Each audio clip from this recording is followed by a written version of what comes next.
Friday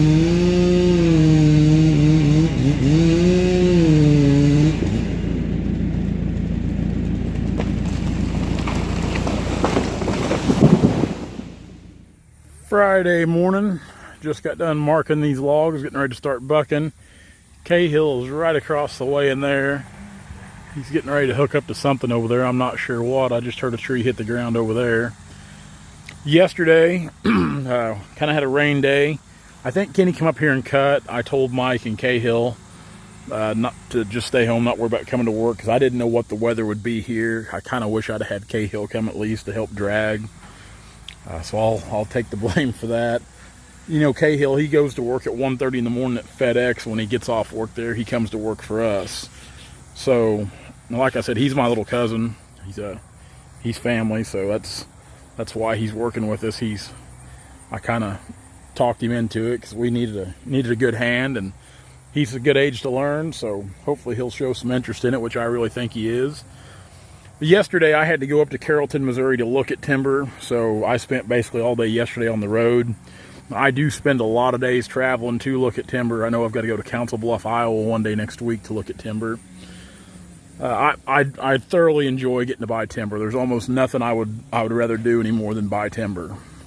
I love getting to be out there on the road, see new places, meet new people. All the referrals we get are incredible. You know, it just kind of makes me feel like we're doing something right when people refer us to friends or people they hear needing a harvest done.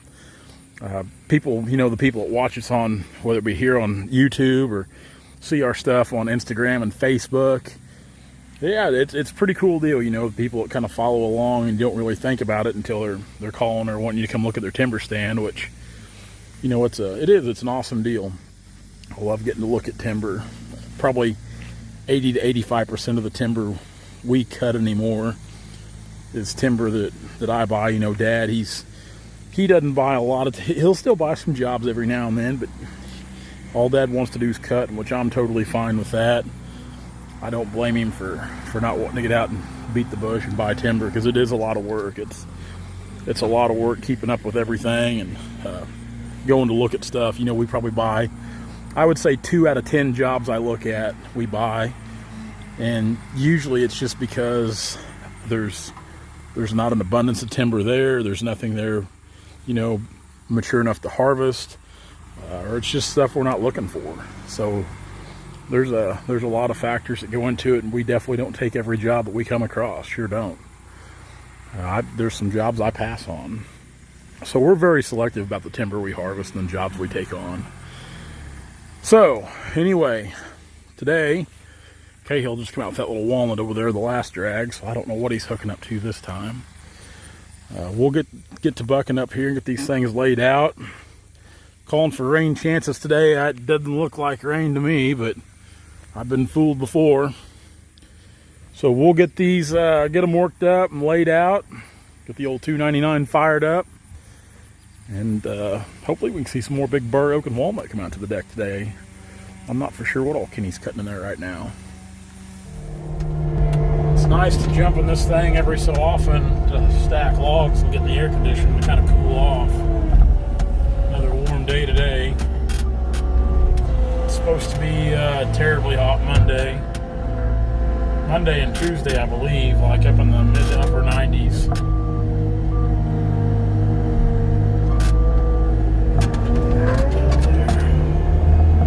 I'm so tired of hot weather. So tired of it. Ready to bring on fall. Things have really been drying out pretty nice here, though. It's a shame. You kind of look at these bur oak here. These were super good bur oak at one time, which the lumber's still good on them. Let's see if we can zoom in there for you.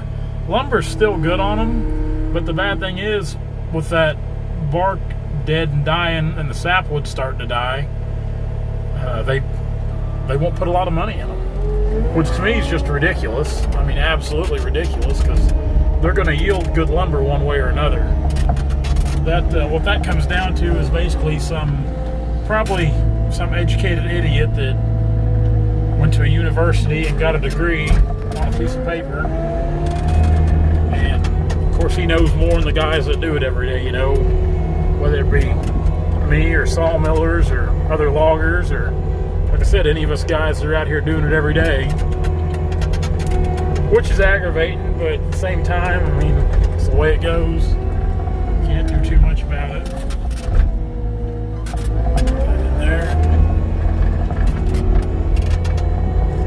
It's a shame to see that big bur oak die. We rarely ever do we come across much bur oak that's dead like that. Usually it's got a really good longevity to it. It's a real hardy tree. Handles the elements, things well. It's not very susceptible. Like, especially like walnut or something. You got take walnut and it seems like the littlest thing will kill it. What's Mikey doing here? What is he doing?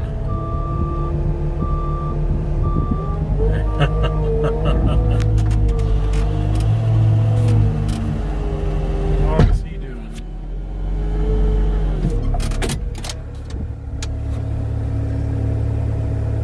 I put the axe right here.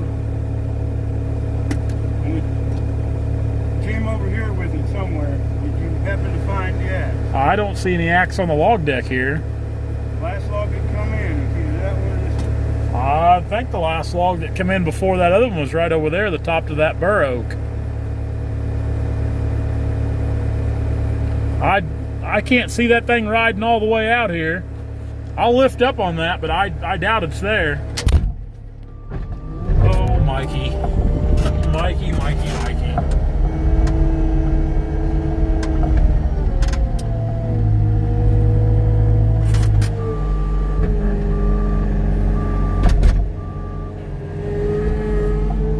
Oh, that pile there. That pile? What about in that pile there?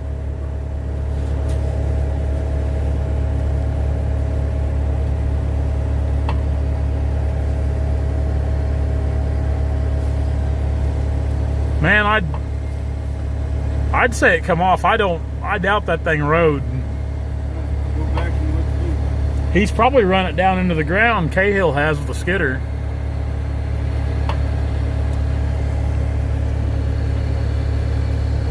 Employee of the month, 8 months in a row.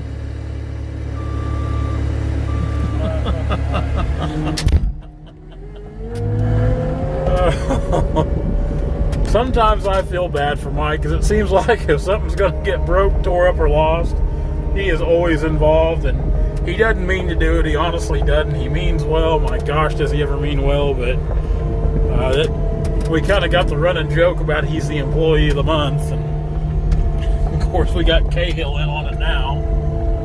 But poor Mikey. Cahill's bringing a doozy out there. Take a look at this. Yeah, you got a good log out there now.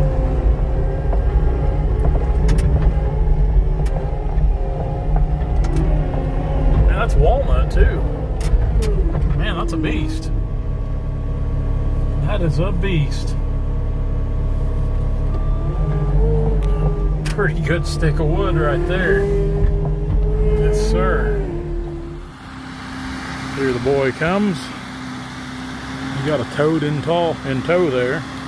Toad in tow.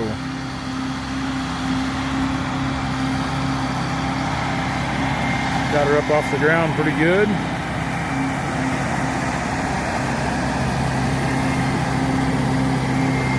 Footage there. Big bur oak.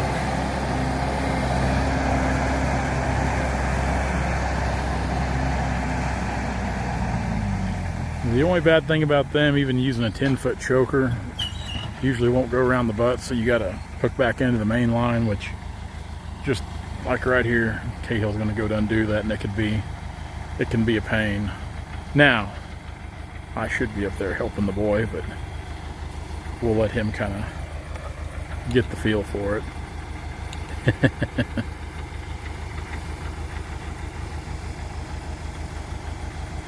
See how he does here.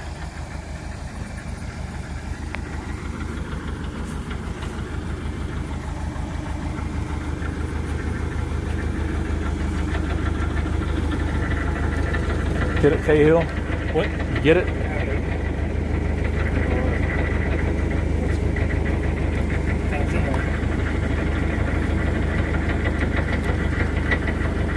Yeah, you ain't got, so I'd say sometimes you can bang on that with a, take this other choker right here, if you can pull it out.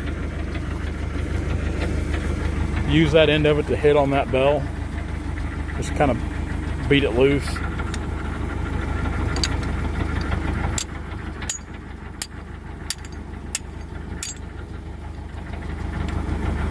Loosen it up any? Yeah.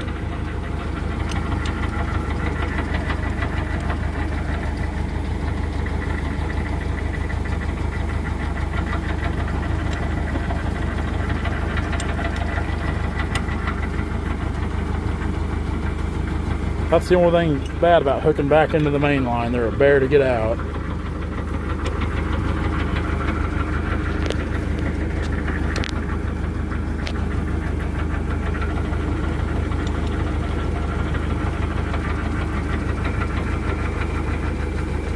Let me see if I can help you here. You about got it now.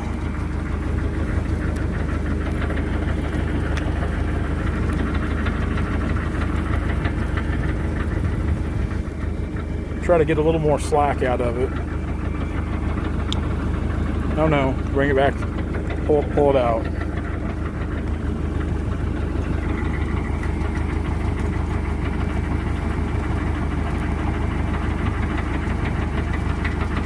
Now pull it out this way, Cahill.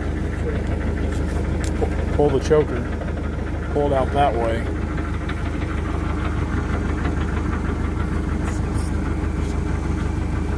Hung up in there? Something's wedged. Yeah, I see it there now.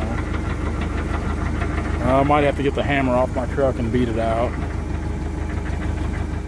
Success. Took both of us wedging and prying on it. I knew if that kid couldn't get it, I was in trouble. He's a hell of a lot bigger than I am. Yeah. Chunk. Now that kid there's a monster. I think his arms are as big around as my thighs. All he does is lift weights. Get some figures here. We'll make a good 12-footer out of this. Wonder if we shouldn't just go 10 because it's got a lot of taper right there. We're losing a lot right here. Probably going to pick up a couple inches. It's going to be double hearted up here in this next piece. So yeah, let's go ahead and actually,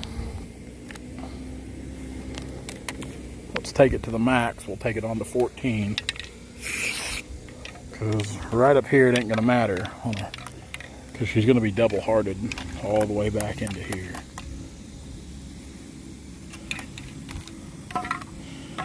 Perfect. Marking these logs, like I said, it's crucial.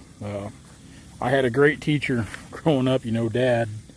When it came to marking logs, man, I used to follow him through a set of logs. He'd be marking them to cut, and man, I paid attention to everything. I mean, everything. And this really is. I mean, this is where what makes or break you is in your log deck when you're determining your lengths and your grades. Not so much on, like that water oak and the sycamore, because it's pretty cut and dry. But more so on these better logs like your bur oak here, and definitely your walnut. Making your cuts that are going to bring your most money, and then making your second cuts to where they're going to stay in the money. So your log deck and marking your logs is extremely crucial into how much your logs bring. And I mean, it really is. You got to study those logs. You got to, just like that there, knowing where it's going to cut double-hearted. And hopefully, right here, it won't show double-hearted. I think we're far enough back, we'll stay clear of it. And that's why I didn't make a 10-foot log and try to pull an 8, because if we'd have pulled an 8 off of it, or a 9, really a 9 is what we'd need to pull, and we'd have been up in here and it'd been double-hearted, and we'd have been wasting our time. We can still make a good 8 or 9 foot here. It's just going to be pallet material, but we're going to have a big diameter log that's going to be in the footage. Right here we'll cut off. Of course, this is just pallet up here as well, but crucial trying to get all the footage you can in that sweet spot that's going to bring the money. Back from lunch, Cahill. So he got a, yeah, he's got one dragging behind him there, walnut. Funny story about the axe. Let's do an update on Mikey's conundrum with his axe. I guess Kenny went back there, and I guess the axe was pretty much right there where it was left. And you know, Mikey, he spent a good hour and a half looking for the axe, and it was within a few feet of where it was supposedly lost. So we found the axe, and of course, you know, Mike, he never hears the end of it. Pretty much from the time Mike gets in the truck with us in the morning that we let him out, we're on him about something, kind of give him a hard time. So he's fun to have around, but he kind of brings it on himself. Con here, got some problems there. That walnut there's got some problems on it. This whole wet ground, you never know what these trees are going to be like, that's for sure. That is for sure. Now tomorrow, we won't be here cutting. I think Kenny's wanting to take the day off. I have timber to look at. I have to go to Shell City, Missouri tomorrow, which isn't too awful far from Stockton. Right across the river from Rockville. I've got to look at some timber there on the river. I'm assuming it's probably just going to be river bottom type timber, sycamore, ash, maple, pecan, hickory, stuff like that. Although they did mention some walnut. I'm not saying they don't have walnut, but that's just an area not really known for producing much walnut timber. But we've cut a few up there in the past, and I'm always happy to be surprised, should I say. I hope he does have some Buster walnut. I really do. But well, let's get these marked and get them worked before Cahill snows me back under. He's getting faster and faster all the time on that machine, so I'll get to marking. Kenny's right over there cutting, so fairly short drags for the boy.